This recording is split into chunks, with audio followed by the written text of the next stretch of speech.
YouTube, what the crap's going on? HeirofCarthage here, and I am back, and I want to talk a little bit more about the Dwarves, and a couple of things that I just had. This is going to be kind of a second faction focus on them. Not every faction focus is going to have to do with the Dwarves, it's just that I kind of started talking about them, and I kind of like to keep talking about them. They're a faction that I like just because, I don't know, I like the fact that they're kind of like, they got all the siege equipment and other stuff down here, but I'll talk about that too. But let's get to it. The Dwarves, in my opinion, are a very weak faction, and the reason is because their units, while having decent armor and leadership, have almost no offensive capability unless you pick a unit like Hammerers. Hammerers are absurdly expensive for what you get out of these guys, costing far more than Black Orcs, and half the time not even winning that fight head-on. Yes, they are capable of winning that fight head-on, but they cost a whole lot more, and it's just not an effective engagement. So I find that there's only a few good units for the Dwarves, one of which is Quarrelers, but you have a hard time protecting them because cavalry is just very difficult for the Dwarves to deal with. And so people are like, well, Air, don't worry about the cavalry. Most of the Dwarves have they don't take charge against large foes. That's only if they're braced and facing that large foe, which means your enemy has to charge straight into you, which is rare. And typically they'll just wait for that. And even when they do charge straight into you, just because they lose their charge bonus doesn't mean they don't do damage. It basically just takes away that charge bonus. They can still impact your men, and they can pull through you and get to your skirmishers and artillery. Speaking of artillery and skirmishers, in my opinion, if the Dwarves are ever going to be made any good, they need to basically come down here to this artillery and war machines and just straight across the board cut the price of all this stuff in half. And I'm serious, cut it in half. And the reason being is because any decent dwarf infantry like Hammerers is so expensive. Some of these things are good. The flame cannon can do a lot of damage. It's too expensive. You're never going to get that cost out of it. Gyro bomber, same thing. You're never going to get that cost out of it. Organ gun, you're never going to get the cost out of these things because you can't protect them from what the enemy is going to throw at you. They have good units. Thunderers can be useful units. They're armored and shielded. Same thing with the Quarrelers, armored and shielded. This makes their skirmishers very unique, and I very much like that. And I don't mind the fact that Dwarf Warriors and others are going to be defensive because that's the nature of the Dwarves. There's a few things I think that need to be done to the Dwarves. They don't have any mobility, so make their artillery and war machines good and affordable. That needs to be their hallmark. So again, maybe you think I'm too extreme. I don't think so. I think if you cut the price of every single thing on this line in half, it would still be right, about in the right area without being spammed too hard, because someone's going to have to pay so much money for their infantry and their skirmishers and the Dwarves that it will balance out. Now, let's talk about some of these units. One of the things too, this Thane, if you look at the abilities, the Thane himself, like this augment, only works on himself, and it doesn't work on the infantry around him, which is really quite disappointing because it's like, what good is the Thane going to do me in melee combat? He can't defeat a whole unit of infantry, not a good one at least. He can't hold off against whole units of cavalry. He can't take down an enemy lord. What is this unit doing? So again, with not just the Thane, but melee specialist in general, I'd like to see melee specialist heroes in the armies actually have more abilities that actually affect the infantry around them, so that this is kind of like a secondary general or support unit. Thorgrim is the only unit, or the only lord for the Dwarves that has an ability that has any effect on other allies in range. And look at this one. That's nice. It only lasts for 11 seconds, but you can get your Dwarves to be effective for those 11 seconds while Thorgrim's supporting them.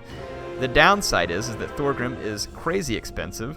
Vampires can easily snipe him with Spirit Leech. Greenskins can easily snipe him with Spirit Leech.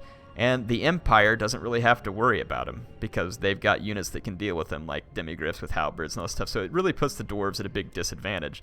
The Dwarves do have one of the only natural counters to Demigryph spam, which would just be Brimstone Gun Gyrocopter spam, but that's really cheesy. And it really doesn't work if someone brings missile support. Gyrocopters are terrible versus missiles.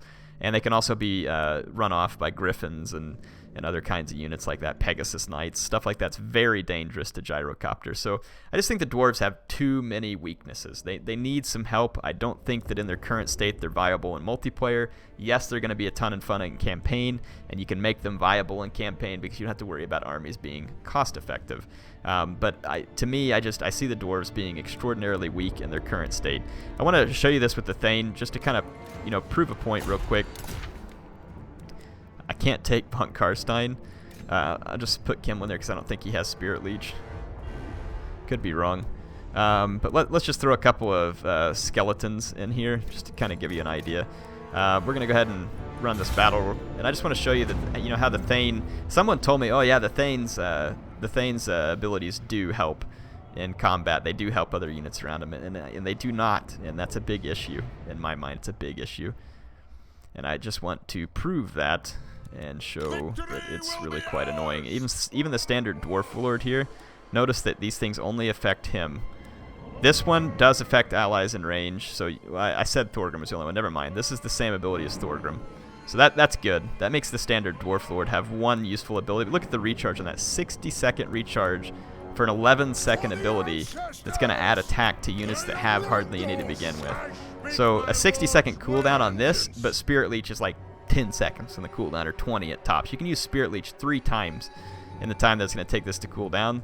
I think this should be the opposite. Spirit Leech should be about 120-second cooldown, and this one should be far less than that. This should probably be more like a 30-second cooldown at tops, because the dwarves don't have good capability, and it would make sense that, hey, you're gonna have to support them with your lord or with a Thane.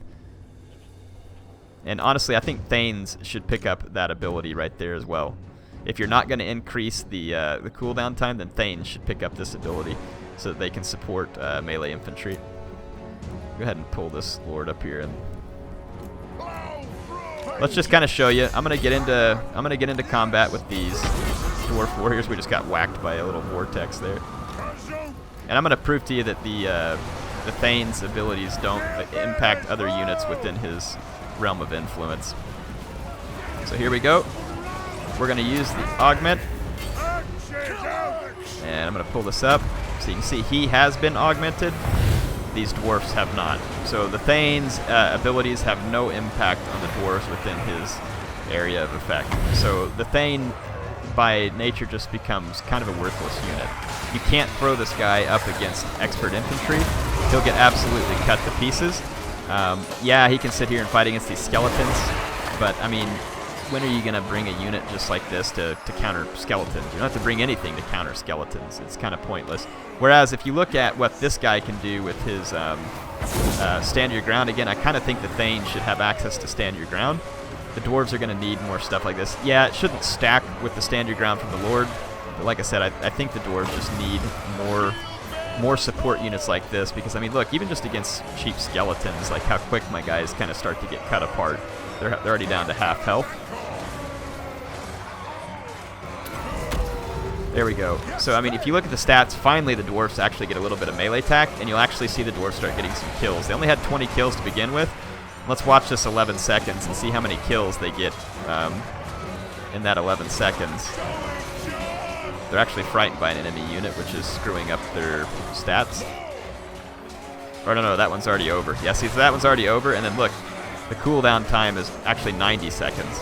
So again, the dwarves are very, very underwhelming for reasons like this. They just don't possess enough hitting power to be worthwhile. Look at them just struggling against cheap skeletons here.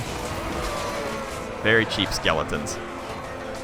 So yeah, I know Himmler's over there. But anyway, let's concede defeat here. This isn't all I wanted to talk about. I actually want to load up a replay and kind of show you the dwarves in action and just show you some of the stuff that they can face that's going to be a challenge. This was an Empire army I came up against, and I knew that I needed to be able to counter demigryphs, so I bring the stuff with brimstone guns, and that's great. But my dwarf infantry, even including the Longbeards, is not capable of defeating any of the Empire infantry that you see across from me there. Even the spearmen would give a good fight to my dwarf warriors, and I'll try and show that to you if I get a chance also. Just let you see, I'll try and do some testing and just show you dwarf infantry up against even the cheapest Empire infantry. I'm going to fast forward for a good portion of this, just kind of show you what it's like trying to use the dwarfs against an Empire army. This battle's quite long, actually, because there was an artillery duel. My two cannons are dueling it out with his one cannon over there. You can see that he sends in his, I don't know if this was Karl Franz or just an Empire general, but you can see that with his little buffs, he actually can almost catch my gyrocopters, and sometimes he does. I used my runesmith to do some damage to him, but the spell there is actually really meant for multiple combatants, so it's not real great. But even when I get a little bit of damage done, see how I can just fly around here pretty much with impunity.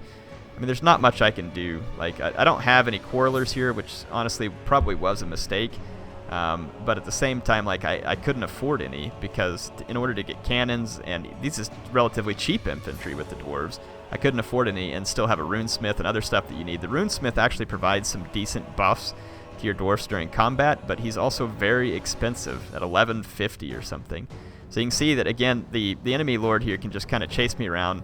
Even using all of my gyrocopters, I'm not causing enough damage to him quickly. I mean, I get some damage done, but it's not a lot.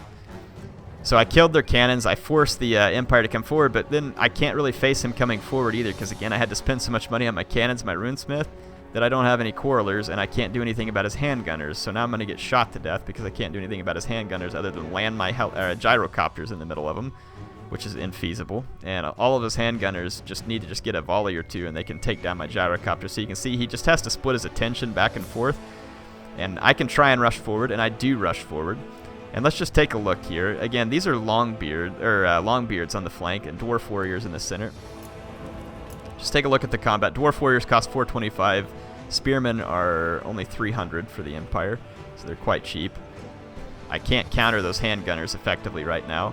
His lord's busy back here trying to kill my cannons, and that's fine. He's not getting a whole lot done back here. I'm going to bring the miners with blasting charges in and just try and put some damage down on his lord.